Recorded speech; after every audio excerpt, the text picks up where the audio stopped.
called Close Encounters Among Eco-Justice Campaigners and in Neolithic Sacred Landscapes Across Ireland. The thesis of this course is based upon eco-criticism and environmental perspective to study our experiences in Ireland. Eco-criticism is the study of literature and environment using interdisciplinary and multidisciplinary points of view to analyze the environment and brainstorm possible solutions for the correction of our contemporary disastrous environmental situation. And this literature is storytelling in its broadest sense. The person who founded the idea of eco-criticism, his name is Joseph Meeker. He he's still alive, but he's retired now, like us. He was a forest ecologist for the U.S. Forest Service, but he also was a writer.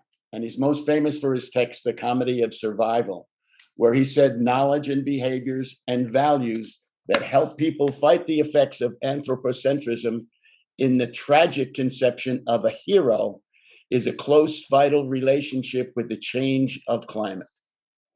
Now, he makes a difference between tragedy and comedy.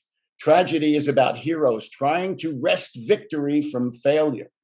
Comedy concerns victory in failure itself, the way in which a shared and acceptance of our weaknesses makes us much less killable and shows resilience.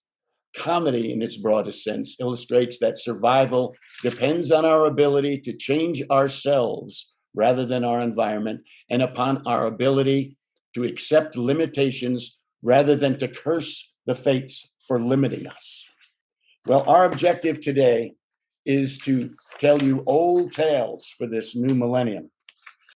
Ireland has no origin myth per se, but rather the idea of invasions from the sea. And we're going to talk about one invasion later. But the history of it begins in mythological times with the coming of folks in the time of the biblical times, and then other stories that are about the Fomorians, and finally the Tuatha De Danann, each one succeeding the other, either through die-off or through attack of the island. And finally, the Fomorians, who won the ground while the Tuatha De Danann had to stay underground in many of the places that we now visit are said to be of them, the fairy world. But then now we'll talk about historic times. And it begins on the bottom left, we see with the archaeological record telling us first about 4,000 years ago, people from the Neolithic area coming to Ireland, and then the Vikings at the bottom, and then the reoccurring invasions by what we now know as Great Britain.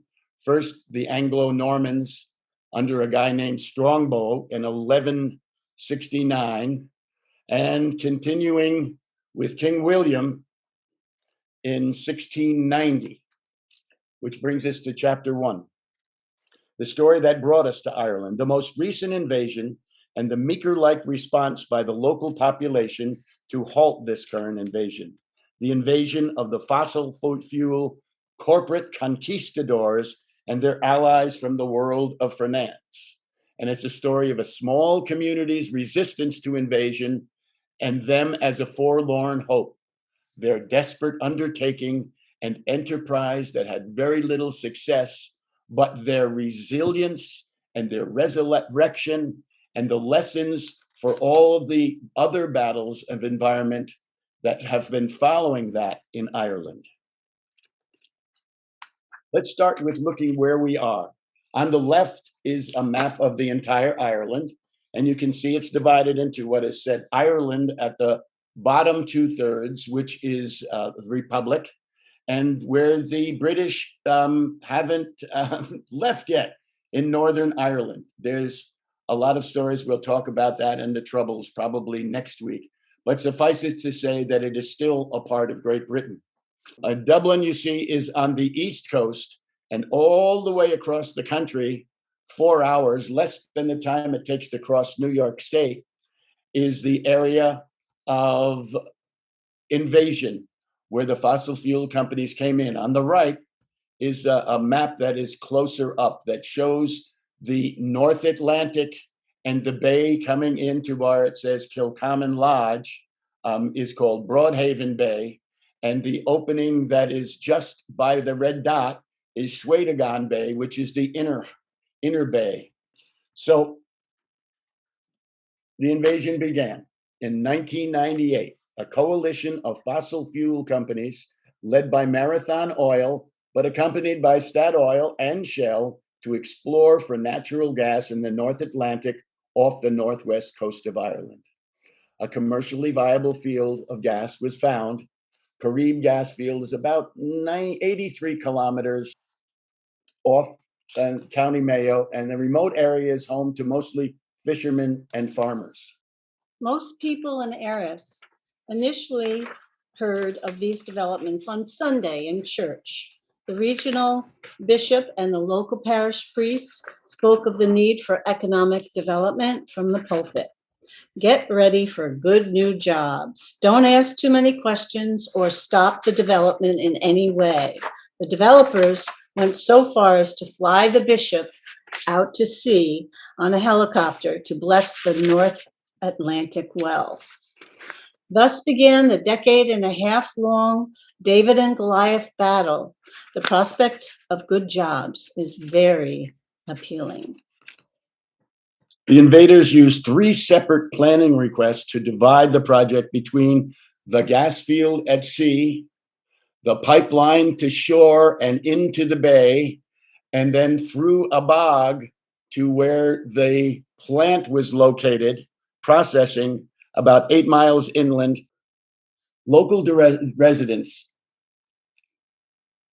used the closest path, and they were skeptical of what that was. Coming in from the outer bay to Schwedegon Harbor, and originally it wasn't even where this green line was, but it was along this line onshore on the middle of a ridge.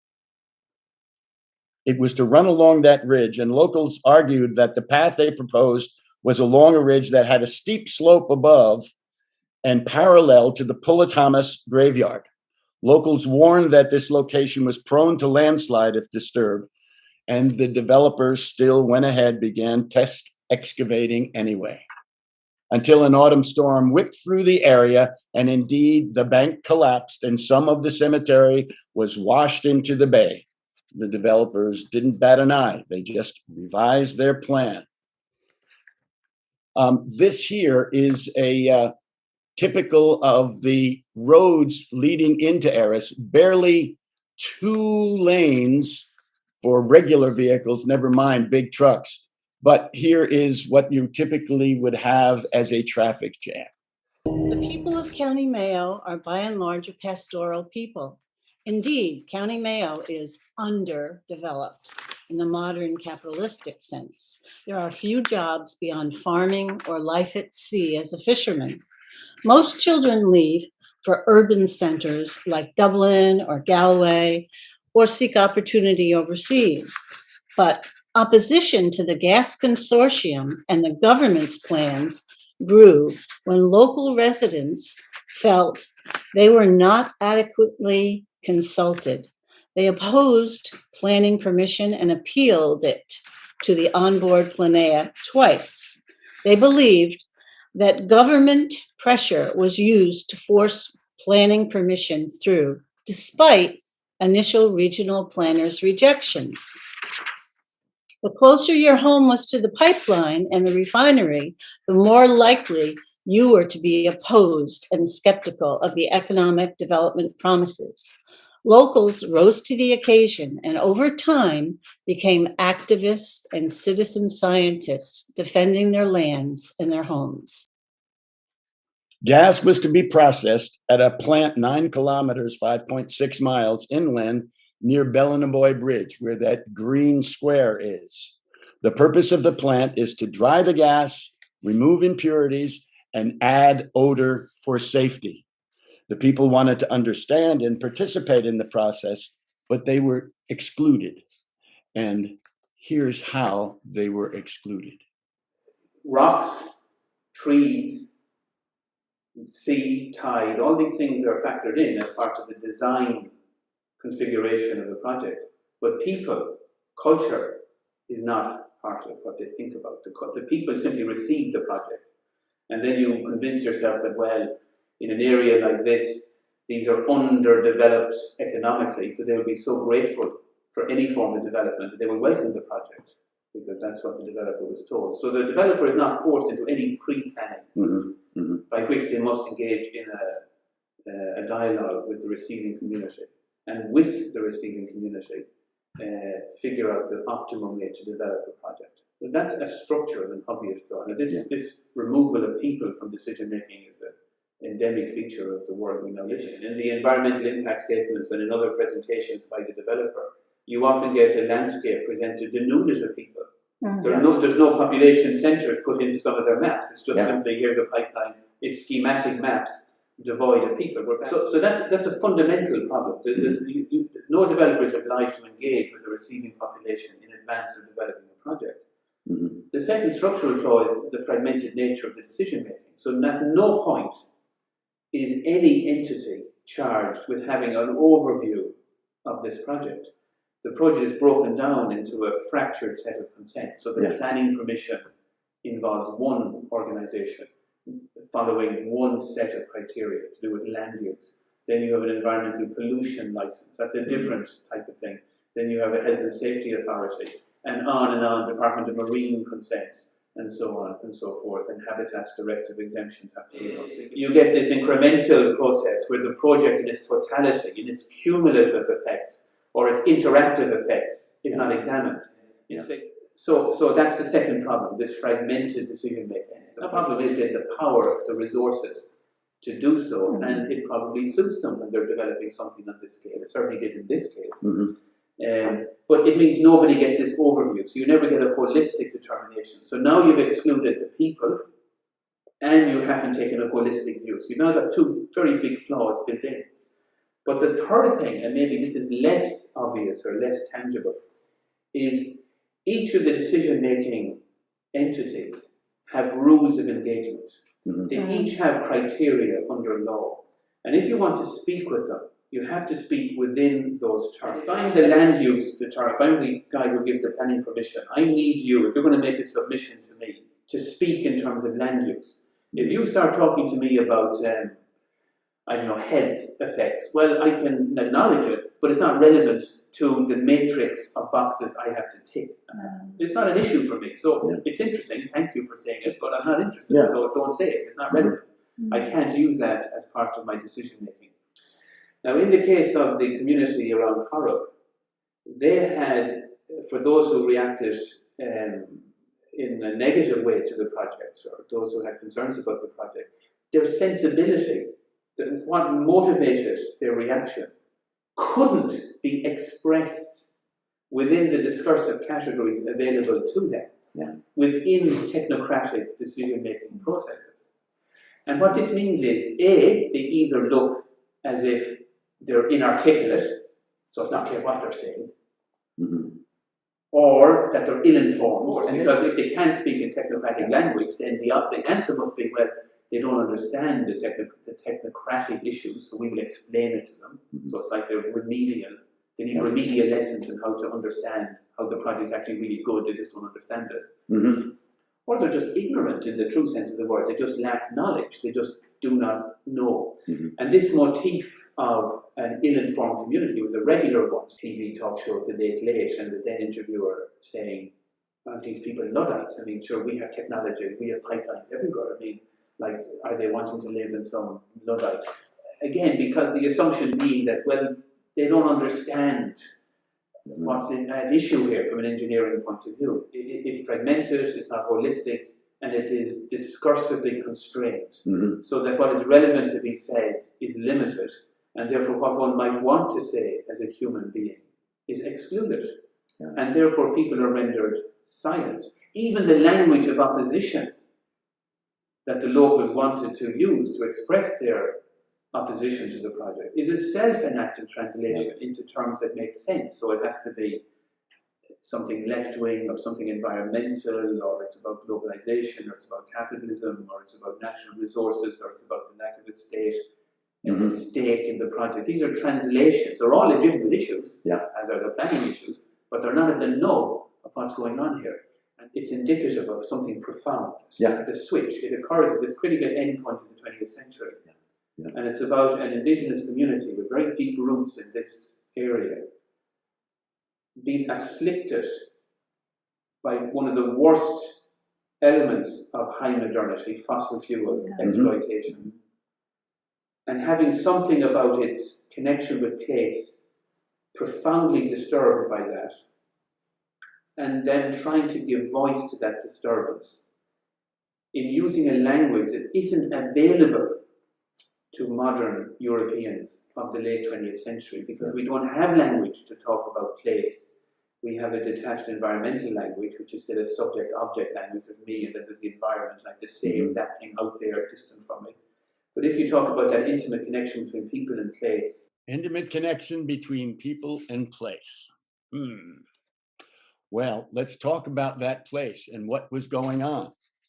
After the debacle of the cemetery collapse, the developers didn't miss a beat and moved the plan to run under and across the bay on the north side where the red line is, through the land on the shore. Local farmers stopped surveyors and other development workers from crossing their land and from digging test pits and otherwise trespassing on private land without permission or legal authority. Farmers in Rossport were told by Dublin that the raw gas pipeline would be coming through their land no matter what, and that they'd be subject to compulsory acquisition orders, what we call eminent domain, if they were unwilling to reach a deal with Shell. Some owners then allowed Shell, now the lead company, onto their lands. Others refused. Those who refused were threatened with legal action. At Shell to Sea's request, the judge ordered that they must allow Shell onto their land or be held in contempt of court. 5 men answered that indeed they were contemptuous of the court. The judge ordered them to jail until they complied. The men, known as the Rossport Five, spent 94 days in prison all the way across the country in Dublin. More and more supporters came to Rossport and Pullatomas, as we can see from the pictures that we've got there. On the left is a book written by Mark Garavan, who we just listened to, out of interviews that he did with these 5 men and their families about what happened as Shell pressed upon them. And he was also an early spokesperson for Shell to Sea, which was a non-government organization that the local people put together. The names of the men who were arrested were James Philbin on the left, brothers Philip and Vincent McGrath next. But Micheál O'Shine, who we know very well, was the principal of the school where all of these men attended when they were students. The picture on the bottom center is of the Solidarity camp that they made, that local people made land accessible to for environmental campaigners who came to help them. Above in the center, you can see the distinction between people, the size of the road and the size of some of the large vehicles that were intended to pass on the main road into Pullatomas and Rossport.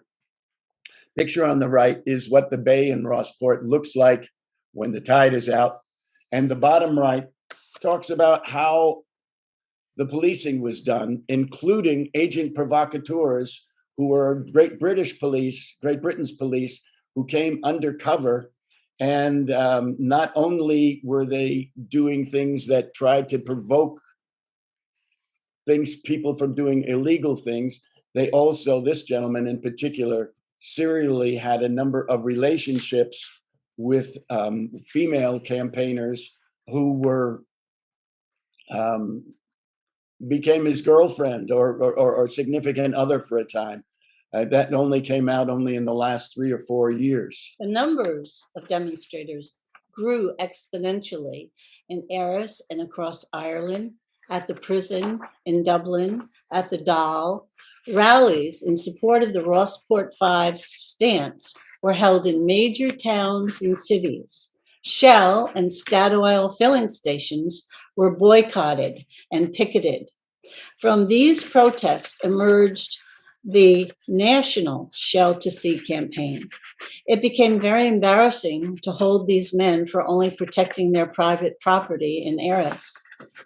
Eventually, Shell Oil asked that the men be released. The Rossport Five were released on 30th of September after 94 days imprisonment. The pickets at Bellanaboy attracted environmental campaigners from across the country and Western Europe and continued for over a year, during which work was done by Shell. As the number of protesters grew, the authorities and the oil developers changed tactics. Peaceful protest was met with ghoulish assaults by the authorities. They no longer arrested people as a primary way of stopping protest. Instead, the police and private security guards used violence and intimidation. Civil disobedience was met with brutality and billy clubs. Much of the world knew of the Rossport Five, and particularly Willie Corduff, way before we in the U.S. knew. Willie's activism was even rewarded by being recognized as a winner of the prestigious Goldman Environment Prize in 2007. Interesting, we call folks here environmental protesters, and in Europe and in Ireland, they call themselves campaigners because they understand that it's not one battle, it is a campaign of battle after battle after battle for environmental justice. Shell to Sea is a leaderless, egalitarian organization loosely held together through consensus. This fact was later used by the government and Shell to divide and conquer. There were many issues along the way. Those many, many jobs, we see that the consultants to Shell stated about 800 temporary jobs were created. The plant, now in operation, employs about 55 people, economic development. But interestingly, Shell and the government just kept on and on and on. And the economic situation of the world began to change. And in 2008, we had the banking crisis that hit Ireland very hard. And as a subsequent effect, fewer and fewer people from outside came to it, and it was relegated to the back pages of the newspapers, even though the struggle continued. Shell did things like give money to the local football association for new stuff and new equipment, and tried to pick off people a little at a time, and the struggle continued. There was political controversy in Ireland about the use of such force on a peaceful demonstration. A decision to avoid arresting protesters in order to damp down the negative publicity that would ensue was discussed in the Garda magazine, Garda Review. Occasionally, a few select people were snatched from the crowd, and there were unfounded accusations of involvement in a new IRA. So protesting was made to look like it was evil and illegal to do it. But there was an obscure ownership web throughout this whole thing to try and confuse and obfuscate. In 1998, when it began, it was a coalition led by Marathon to explore in the North Sea. By 99, Saga Petroleum, which was part of Norsk Hydro, which was Norwegian, became part with Statoil. And also Enterprise Oil was acquired by Dutch Shell for their part of what they had involved. And Shell became owner-operator of the project. By 2009, Vermilion Energy acquired Marathon's stake in the project. Vermilion is Canadian. And in 2018, Shell split and sold its share of the project to the Canadian Pension Plan Investment Board. As part of that transaction, Vermilion Energy became the project's operator with an ownership share of 20%. They share all the profits. They obfuscate responsibility. The project's development's time and cost. Originally, it was to take 3 years to build. It actually took 15 years to complete. The original cost, estimated at 250 million euros, finally actually cost 4.3 billion euros. And at the end of Shell's participation, they declared a $1 billion euro tax loss. And in the end, what was the benefit to Ireland? Almost no jobs, as we said before. Ireland had no ownership stake and therefore earned no profits. The owners are free from any tax on their profits until all of the costs have been recovered. The gas is not only sold in Ireland at full cost, but the gas is, much of it is passed through existing pipes to Ireland. And thus far, the project, no tax money to Ireland. But on December 29th, 2015, the final consent for the project was granted by the Minister for Energy, Alex White, and the first gas pumped ashore. But that is not the end of this story. You'll find out what happens in a later chapter. Slieve Natalia. It's a Neolithic, late Stone Age, 4000 to 2500 BCE passage tomb in the Boyne Valley. It means Mountain of the Old Woman, a pre-Christian female deity, the hag, the old witch. Known as Locrue in English, is part of the Boyne Valley complex of Neolithic sites in Ireland, which we have some pictures here. Many of them are on the eastern side of the Boyne Valley and have been optimized for tourism and rebuilt in some ways that looks beautiful. That is Newgrange, which is, 4,000 BCE it was created, but now it has gotten a refurb and a rewash to look the way it does in the top. And there are when you go from one place to another in this complex, they don't want you to drive because indeed it is in a rural residential area. So you park your car at the visitor center, which is at the bottom right, and they bus you to the various places and are given guided tours by professionals. I know my way home, where I began the bead of pink on singing stones in the street. We've been to many, many ancient places. 11 with our children. This is an ancient land, and in it still is felt the pull of older generations. Old struggle and old loss remembered yet, if not by other than the storied ground that carries to the nostrils yet a breath of age-old things. For every single mound is redolent of the past, and old ways dead, past all reviving, not past grieving for. So wrote poet Joe McGowan in his book Island Voices.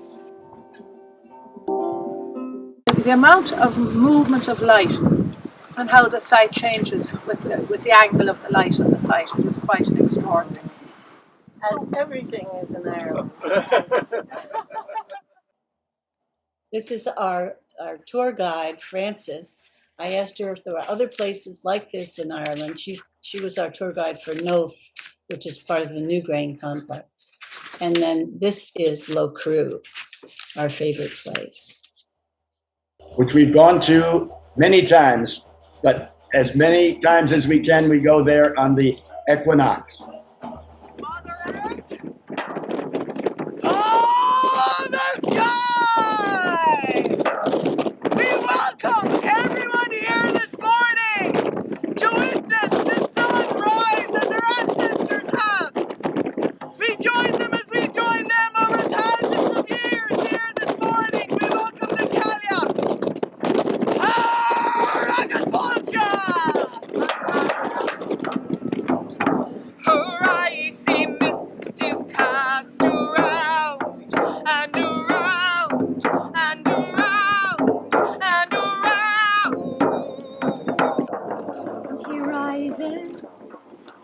Locru is part of a complex of many megalithic sites on 3 hills in the area. This hill we've looked at for years and have never been able to go there because it is on private land that doesn't allow people. Locru itself, the one that we just saw, is privately owned, but people are allowed to go. We finally got to go when this gentleman on the left, Lar, took us there because he knew the owners and brought with us a young woman from California named Sunshine.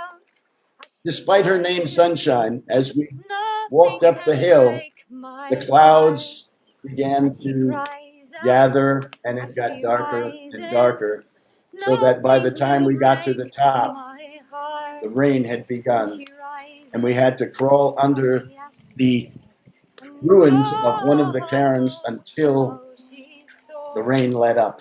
And she cries out as she rises, and oh, how she's so. We met Lar at the hostel where we stayed, and happened to be sitting and having a cup of coffee with him in the kitchen when he said that he would be able to take us up. He goes up there all the time, and he walks all the way after stopping at the sacred well at the beginning, and he does it barefoot. We were completely soaking wet, head to toe. And she rises from the ashes, and oh, how she soars. No, nothing can break, nothing can break, nothing can Been up there break. many seasons, many different kinds of weather, on holidays with lots of people, and oftentimes just alone or with the people that we brought there.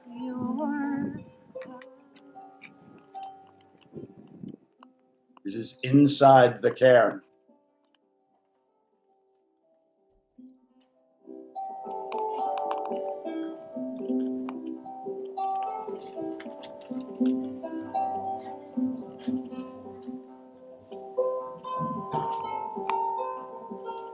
Watch your head, because I just bumped my head on that one. Oh, look at that. There's an I know. opening.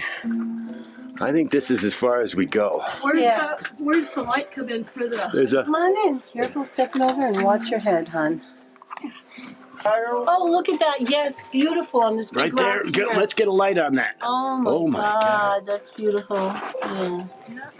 That's Do you all know really some of the symbolism of these shapes? Well, some of see them that? we've been told were water. Some was the sun at the end of the solstice, and then the phases of the moon, and a few other things. But they really don't know for sure. Yeah. It's 5,000 years ago. So.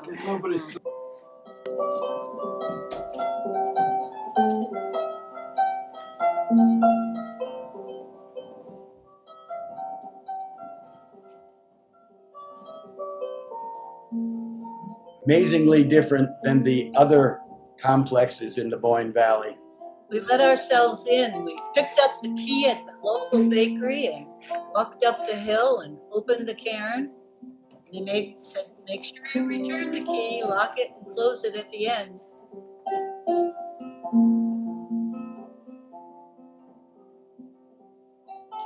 I know my way home, where I began the bead of pink on singing stone.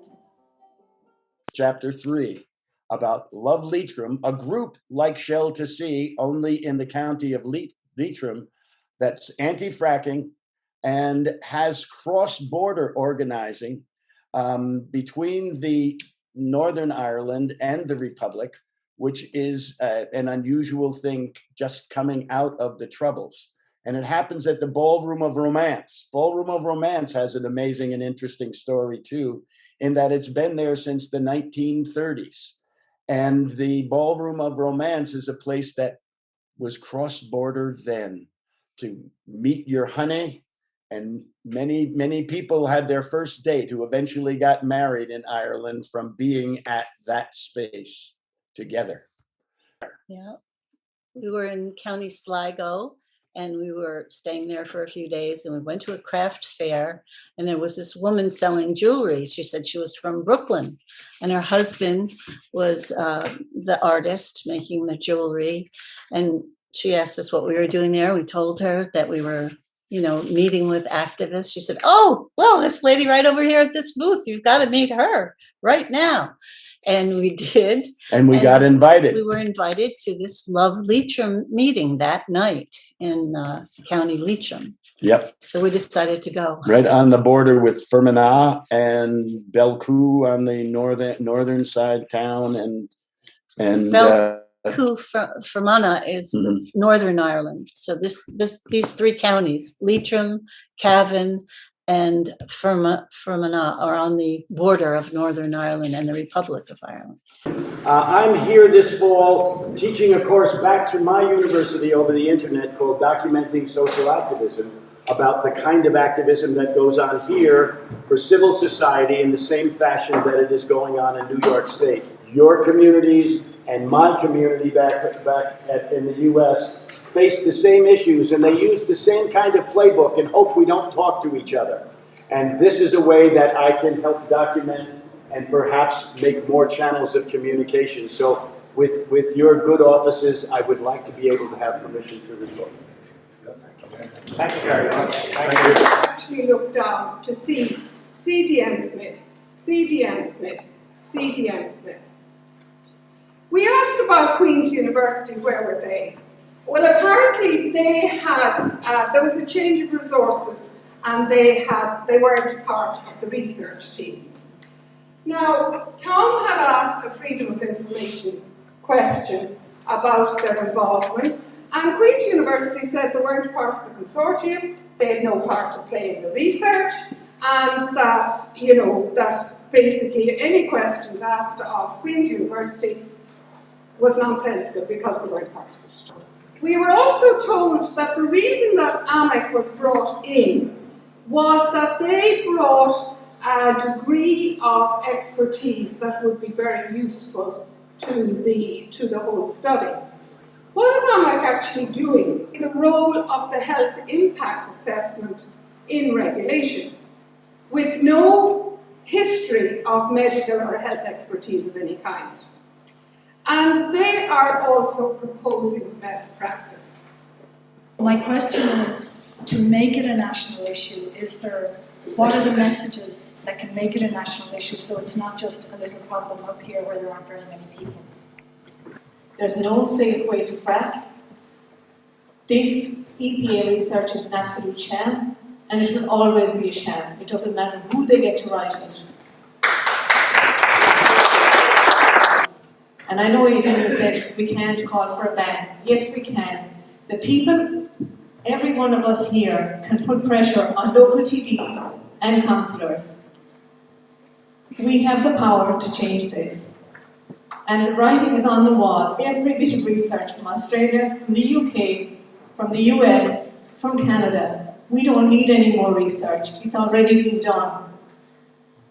I think, Martina, we agree with that, and the purpose of the meeting tonight is to see what actions we are going to take. Okay. I do not agree with the word suspend. I object to it. This isn't a question of what we'd like, it's a question of what can be done quickly. It's only a step. Nobody said that this is the final answer. It's not the answer to anything. But what I would like to see is the government getting this suspended now so that the work on the ground cannot be put in place. That, I think, is a worthwhile thing. We can look for bans or anything else for years, but for now, we can say, yes, suspend this now, and they can. I'd like to hear from the public representatives in the room to see what they're doing for us in this case. Is if we don't stop this research, we're going to have that O'Queeve comment said that when he said to O'Dowd in 2011, he actually said that we are in danger of creating another Corrib. there it is right there. Now they're learning the lesson from Corrib in terms of, are they going to be co-opted and told that they're bad people, and protesting is a problem and issue from a perspective of the government saying that they indeed are IRA too, and that protesters are bad. And so these folks have taken that lesson to heart and are trying to find a way to approach this without being called shell to sea Corrib, which by this time was only a memory in people's minds, and because it was so far out. And so they are cognizant that they have to use the lessons from Corrib. And we are sort of at that point now, where we have the shale gas industry being paid by us to come in and write a report on how to frack this area. And the people that did ask questions, this man over here, I can see him here, I don't know his name, Michael, something is his name, from Sinn Féin. And he put up a good, strong case on the day.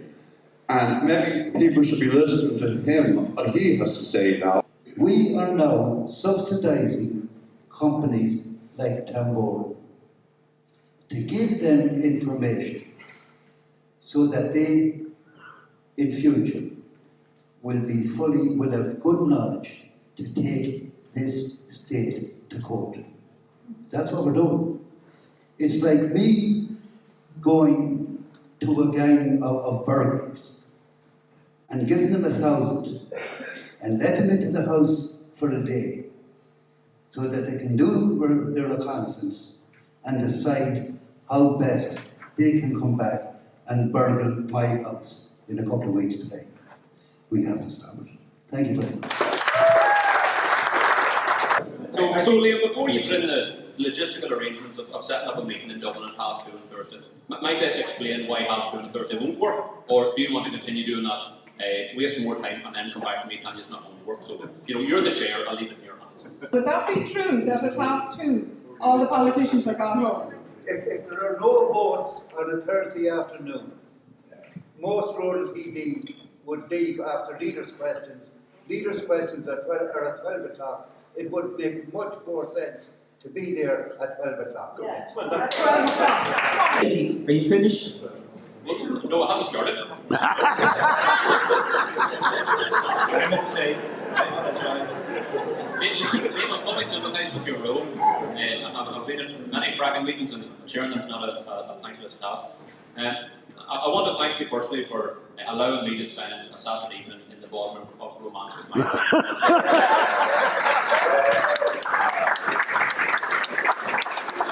I'm of a certain generation that thought that opportunity had passed us by, so it's good to get back to the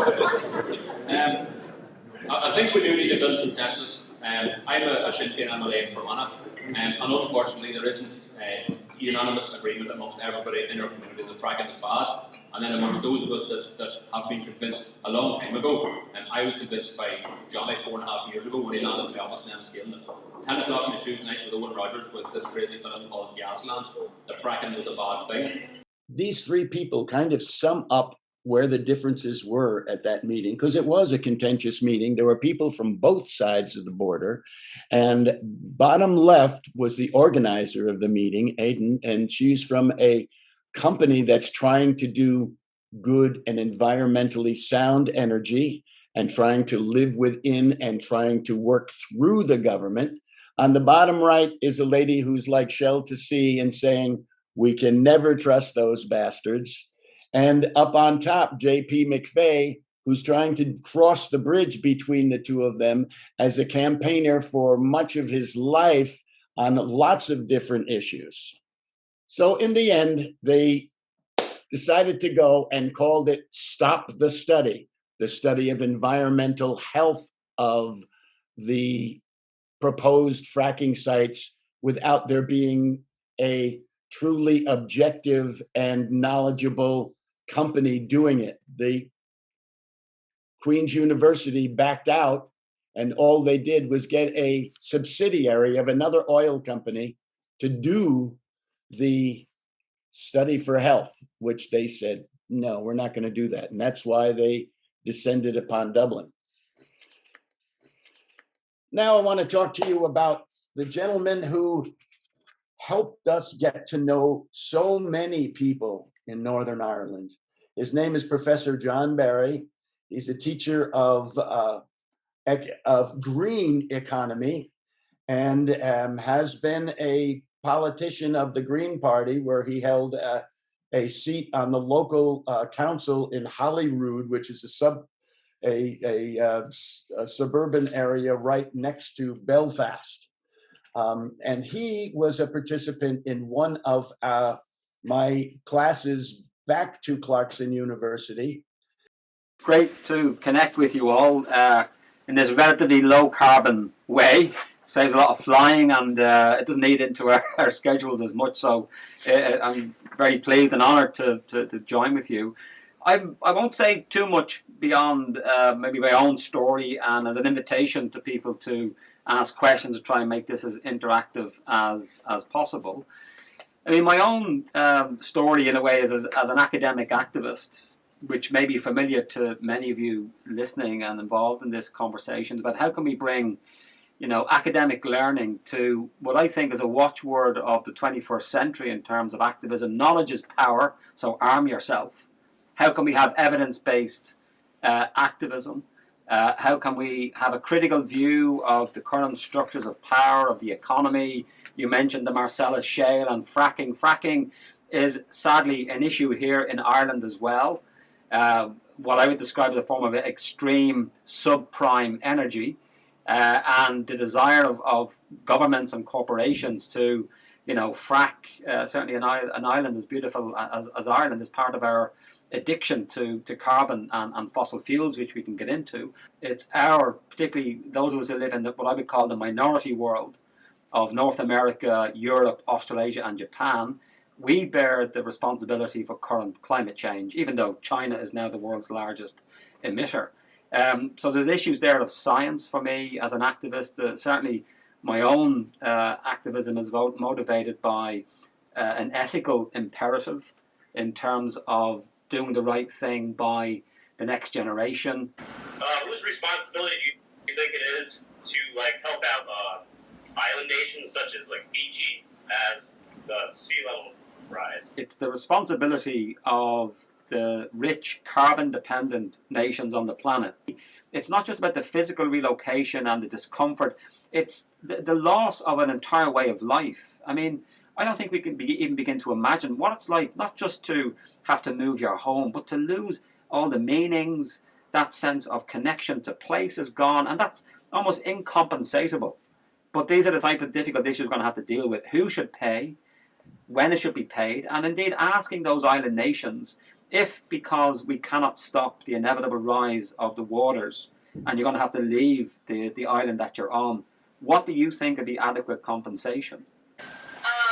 I was just wondering if you see using an alternative way of measuring a nation's wealth besides GDP as a realistic goal. Did Chris tell you to ask this question? That's what we call in Ireland an open goal. You're just right in my research area is trying to displace the fetishization of GNP or GDP in terms of orthodox economic growth. And what about measuring? I mean, I'm just going to echo what Robert Kennedy said in 1968 in the commencement speech about the strength of our families, the beauty of our landscapes, and so on. That there are so many other measures that we can be, articulating, whether it's the quality of life index or an index of sustainable economic welfare. We have many of these methodologies where we're measuring much more than money. It's not to discount. I mean, I think GDP is still an important measure, but the problem is that what gets measured gets done, and we're not measuring the right things. Because, for example, if myself and maybe Dan here wanted to increase Northern Ireland GDP, what we should have done is go out this morning to what we call in Ireland an early house, which means a pub that's open before it should. We should have went in there, got riotously drunk, came out and maybe attacked a few cars, smashed them up, maybe got arrested, had to call a lawyer or a solicitor to get us out of jail. Maybe as a result of that, I would have had to fall out with my wife and maybe engage then and saying, well, I'm going to divorce you. All these bad things would have added ching-ching to GDP here. Because it does not distinguish between negative and positive expenditures. It's simply a measurement of overall expenditure. Now, to me, that seems a bit nuts. That surely we want to try and find a way of having a measure of social progress which takes away negative aspects and only leaves the good stuff, the positive elements. And a lot of my work is around trying to propose alternatives to GDP. You know, I've come up with ideas of economic security, sustainable welfare, quality of life. And the thing is, this has also been accepted by orthodox economists. Sort of a question from two of us. We've already talked about how the military has been used to sort of create energy sources in Iraq and so on. How do you see the corporate media and their role in this, and how they keep the population sort of in fear of other nations, other peoples, and sort of create a population that thinks war is a necessity, even though it is used for energy sources? Well, read George Orwell. You know, I think a lot of 1984 was not an instruction manual; it was a warning. And yet, in terms of the way the media pacifies, disciplines, frame that issue of framing, how it frames the issue. And I speak as somebody who's a regular watcher of Fox News. And I watch Fox News because if I am not apoplectic and angry within 5 seconds, I know I'm brain dead. The class before this one, we were actually talking about Marx, and I said, have any of you ever heard of Marx's theory on propaganda, his writing on propaganda? And they've not really had any background in Marx, let alone his piece on propaganda. And so that's been running through my head the whole time, thinking about your work, and particularly the way that you articulate your ideas. And I think in the last couple of exchanges, you've really put that out there, that it matters substance and style, and the strategy of delivering those messages matters, and reframing really matters, I think, in that way. In terms of the value beyond simply thinking about how to create sustainable society for us all, right? If we look at the very particular element here in the class, I think that you're really bringing up this idea of you need to be looking for social activist organizations that also have the message that reframes. And that would be really great if you could talk a little bit more about organizations you can think of who aren't using the language of sustainability, but have the mission of sustainability. Yes. In the way. I mean, I've already mentioned the faith communities, and I do think, I mean, the language of stewardship there, or creation care. I think many churches are moving in the direction of sustainability. I'll just give you one example, just because it's the campaign we have here on campus at the moment that Dan mentioned, of a divestment from fossil fuel campaign. You know, the Church of England, a major landowner and quite a powerful economic actor, as well as a church. They've made the decision to divest, and it was on moral grounds. They were willing to take the hit that they could see in terms of their investments, perhaps, and the portfolio not being as productive, but it was the right thing to do. So I think definitely there are folk in faith communities, Christian and non-Christian, that I think are moving in the direction of sustainability without necessarily using that language. I would also think that there are many peasant communities around the world, and I would include Ireland in that. We're basically a peasant people. That's why you cannot get elected in Ireland just by sticking your poster up. I have to knock every door at least 10 times. People like to shake your hand, look you in the eye, and that to me has always been a great quality of a peasant, in that you're not going to take anything just on trust or what you read. You want to see someone and meet them. So in that, I think many peasant communities around the world are already sustainable, already low carbon. Maybe indigenous cultures have expressed this. You got Buen Vivir in Latin America, written into the Bolivian constitution in Ecuador and so on. I also think, but less obviously, many trade union movements, I'm speaking here of the European context, they're moving in the direction of, I would say, sustainability. but they call it low carbon, green, decent jobs. It's about jobs for them. But they can see that jobs in the fossil fuel industry are going to be short-lived because it's inevitable. It's up there now with death and taxes. We have to move away from fossil fuels, and particularly because this is where social justice and environmental justice, coincide. I mean, not 2 miles from the university where we are now, there are older folk in our community who have to make the horrible decision as the winter comes along to heat or eat. And so, you begin to see here's a solution that reduces fuel poverty, means our older people in particular are not going to have this fear or we have excess winter fuel deaths as a result of people having not enough money to heat their homes. We reduce our climate change emissions and we provide jobs. What's not to like? It's getting people behind that, and the struggle I have in Northern Ireland is trying to insinuate, trying to frame that issue I just said in the context of dealing with a traumatized post-conflict society where people are still at enmity, not at war, but there's still high levels of distrust between the two communities here. So chapter 5 now brings us back into Dublin for the an educational gathering in Dublin outside the Dáil. There were people from all over Ireland, not just from the Leitrim area, as a part of this.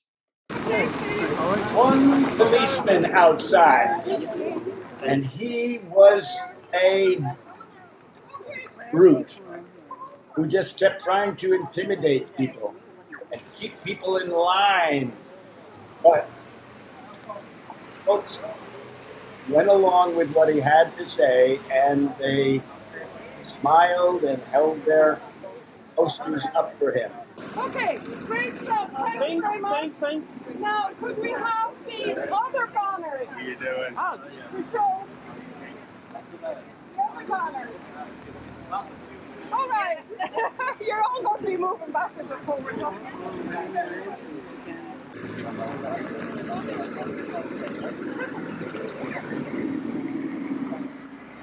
Let's see if I can get you the JP. Want to tell us what's happening here? Well, this here, it's not a protest as such, it's just to show the government what people feel from Leitrim and all over Ireland. And they're going in then to meet the Oireachtas on the inside. And it's a small gathering. We had bigger gatherings here, but we had dressed up cows and sheep and everything before this. But it's just that we're knocking on the door because now they're started to look into this CB Smith or whoever they are. And we're not happy with the carry on of the government giving this work out to these people. And I think it's a disgrace myself. Okay. It's like the fox minding the chickens. Yes, yes. We were outside the Dáil most of the morning, and the Garda saw who was there. Not everyone could go inside the Dáil for the presentation, but Michael Corlevy, the PD, invited us to go in too. But interesting, when we started to walk in, our official policeman said, "Oh, you can't go in. You were demonstrating outside today." Michael Corlevy looked at him and he said, "They're my guests." He said, "They can't go in." Michael said, "Come with me." And we walked right past him, and he kept calling us all the way in. But we went in anyway, into the Dáil for a meeting with many TDs right inside the Oireachtas. But I was told that I couldn't record there by this lady and some of her people. I could kick myself in the butt now. I could have done that whole meeting. There's Michael Corlevy closing the meeting out. Now we're going to jump back to Northern Ireland for chapter 6. And it is a retreat that we went on with Friends of the Earth in Northern Ireland, and our initial connection to a place called Corrymeela in Ballycastle, Northern Ireland. We ended up being invited to this because John Barry saw that we were going to be in Northern Ireland and asked if I would like to be a presenter at the conference. So I did an evening of storytelling with them. But the whole conference for these environmental campaigners was not about tactics so much as it was remember your self-care.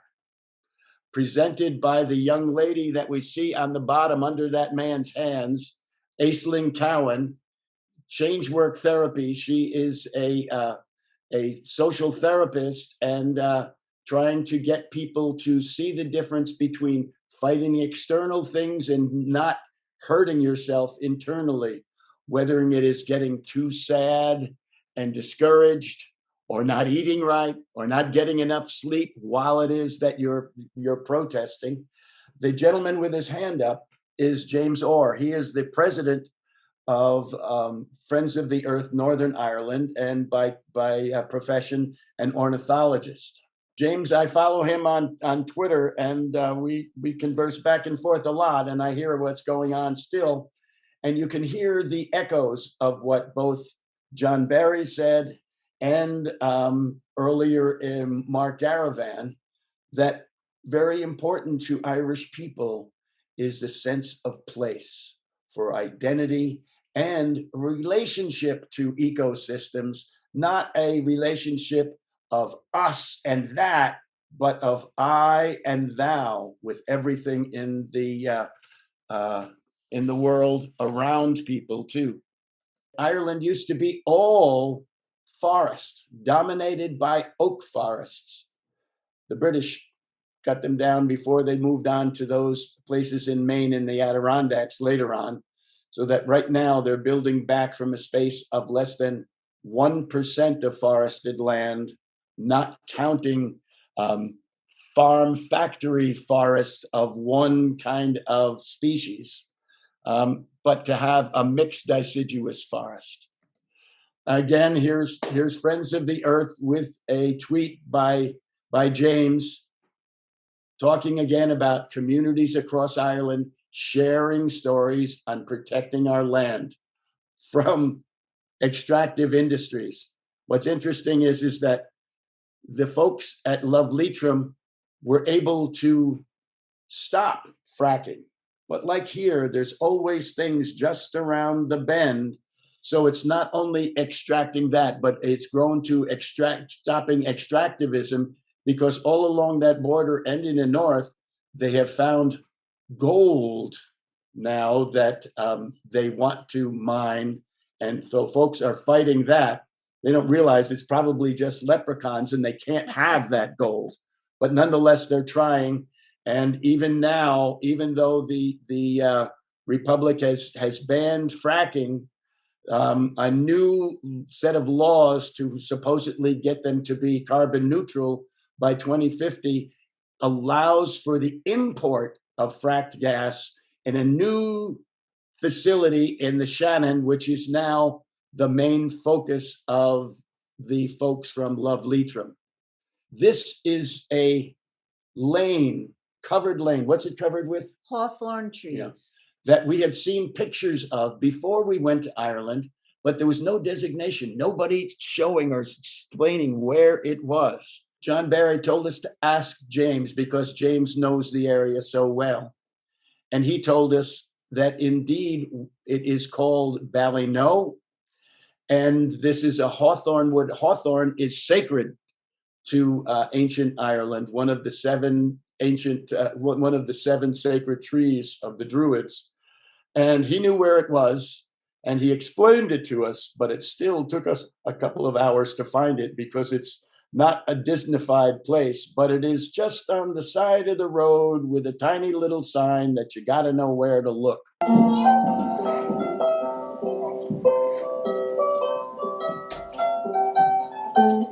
Ballyknoe, County Down, Northern Ireland.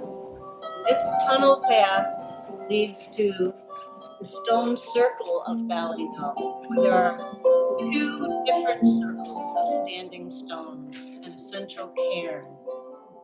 It's a very peaceful, meditative place.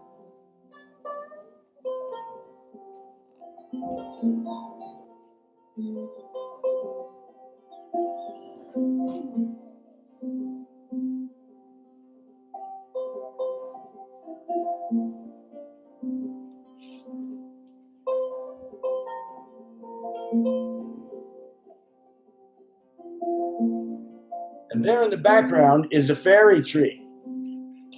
It is a place where a tree where people come and put pieces of different kinds of materials and to hope for the health or safety of themselves or their loved ones who they think are in trouble and need help. It is indeed a liminal place I have a salmon. I know my way home. where you can feel the soul of the earth. Well, that's this week's Electronic Storytellers Show 1. Come back next week